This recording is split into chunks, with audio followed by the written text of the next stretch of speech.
Hello and welcome to the Accendo Traders Group. We want to thank you for coming out and watch another one of our free educational videos.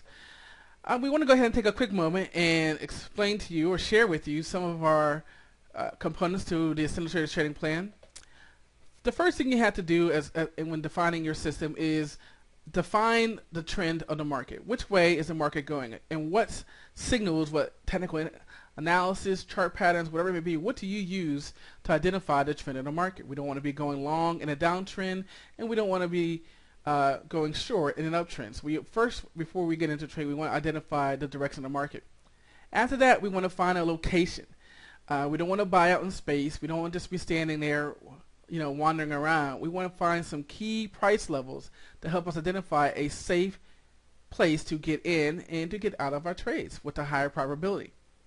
Once we find a good place to enter a trade, we need an actual signal, a trigger to enter the trade. Technical analysis, market internals, all these can help again higher our probabilities of getting into having a successful trade and making them low risk.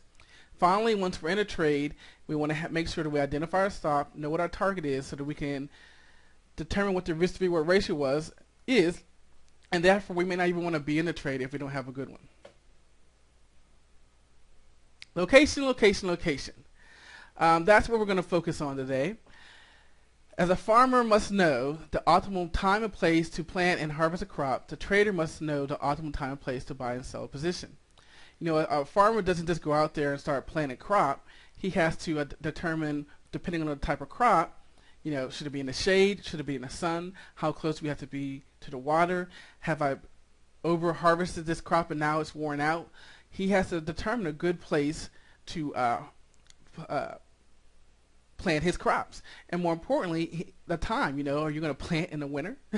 So similarly, a trader has to be able to find places, find locations, get a criteria together, and identify places, key price levels, to get the probabilities of the trade working on your favor, so that you're not. One thing I like to say with this location is that when you have a good entry, you have more flexibility on your exit. And so getting a good location to enter a trade will help ease the transition out of the trade. So to do that, we're going to talk about pivot points. We believe pivot points are exactly what can be used to help you find key price levels to identify a good location to enter and exit a trade.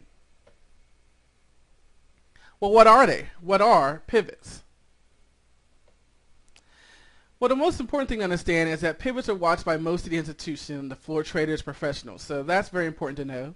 And that many traders will enter and exit trades near these pivot levels. We're going to talk about the calculation in a second. One of the most important pivot level is the daily pivot.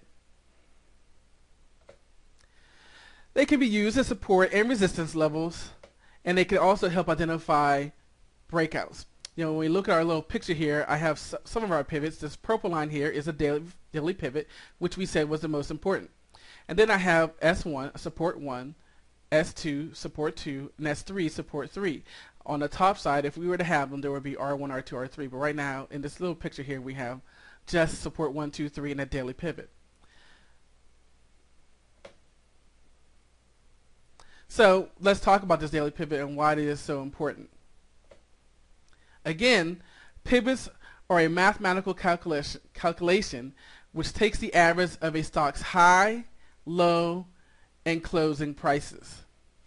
For our math geeks out there, we have the actual calculations for you, and this P right here is the daily pivot. The high plus the low plus the close, take that sum and divide it by 3, and we get the daily pivot.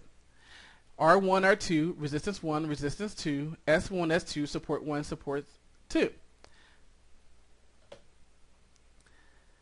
If the market falls below the daily pivot, then it will become a place of resistance. Similarly, if it rises above the daily pivot, it now will act as support. And again, another reason why the daily pivot is so important is that helps form a bias below the daily pivot, and we need to be looking for trades to the downside. Above the daily pivot, and we need to be looking at trades to the upside. Very general rule. Certainly there's more confirmation that you need to do, but in generalities, this is how many traders trade the pivots. Now, some of us don't want to take the time to do all of that calculating. So there are plenty of websites out there, one being mypivots.com, that if you enter in the numbers of the open, the high, low, and the close, it will automatically generate the pivots for you. Most charting platforms already have some pre-programmed pivots in for you, like Woody's Pivot and Person's Pivot. And you can obviously put in your own pivots once you calculate them. What are some tips and tricks about pivots, these key price levels? One of the most important things is to be prepared. You want to identify these before the market opens so that when price approaches these levels, you can know how to act. So make sure you get your charts prepared before the market's open. Another thing to notice, and this is why we really focus in on resistance 1 and resistance 2 as the extreme, is that there's a 90% chance that the markets will not close above resistance 2 or below support 2. So you want to make sure that as price approaches and breaks through these price levels that you protect your profits. I'm not saying get out of the trade, but you might want to tighten your stop. And then you want to consider not pyramiding into a bigger position because it will increase the risk. Turn a winning trade into a losing trade. One of the main reasons they work is the psychology, pain, pleasure of the market. Again, we're talking about getting you away from buying in space and identifying key price levels to enter the trade, the pivots. Many traders who only follow indicators will buy into this dead space. They will sell into this dead space, and as their stops are starting to get hit, that continues to push the price further towards the pivots and allows the trade to work. Again, we have to find a good location to enter a trade. We can't just buy just because it says to buy. Some basic trading rules. Well, as we said before, price above or below the daily pivot confirms a bias. Above bullish, below bearish.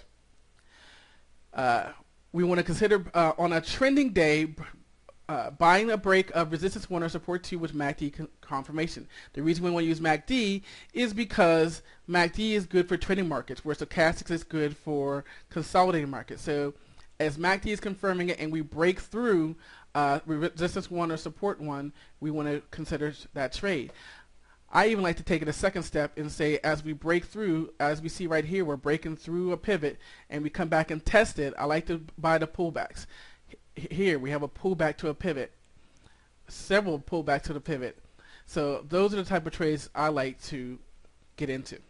Very general rules. There's more confirmation that you want to use, but we'll now take a moment and look at some of the experts. One expert is John Carter. He has a book, Mastering the Trade, which you can get off our blog, which talks about pivots. First and foremost, he uses limits, and he likes to put his orders in front of the pivot so that he's sort of front running it. 3 points for the YM, a quarter point for the ES. For gap plays, as the price is moving towards the gap, either up or down, and from that gap towards a pivot, he will buy a counter trade. He will also buy a pullback to the first pullback to a pivot, looking for volume to confirm that, and then also some other indicators. Once he's in the trade, he'll place an order to close half a position halfway between the current pivot and the next pivot. He uses a 20-point stop for the YM, 2 points for the ES, and on choppy days, he will lower his target to 10 points instead of the full pivot. Remember, initially it's midway to the pivot, but he'll shrink that down to 10 points. Another expert on pivots is John Persons, and he has a book called Candlestick and Pivot Point Trading. Again, you can get these off our blog if you want to. He encourages multiple time frames for pivots, monthly pivots, weekly pivots, daily pivots, in order to get a confluence of numbers to increase the probability of those numbers holding up as support and resistance and the probability of trade working. He likes to combine pivots with candlestick patterns and moving averages. A buy signal is when we come to a pivot and get a shooting star candle or maybe an evening star, and then start to make higher highs with the candlesticks, and then a moving average crossover. Sell signal would be the reverse. So to review, pivot points are key price levels watched by most traders during a trading session. They can be used as support, resistance, and price targets. Price is with this relationship price with the daily pivot helps form a bias above bullish, below bearish, very general. When there's no news, price usually consolidates between the daily pivot and resistance 1 or support 2, and a strong trend based on news or some other market generating device. Price will blow through a pivot and keep on going.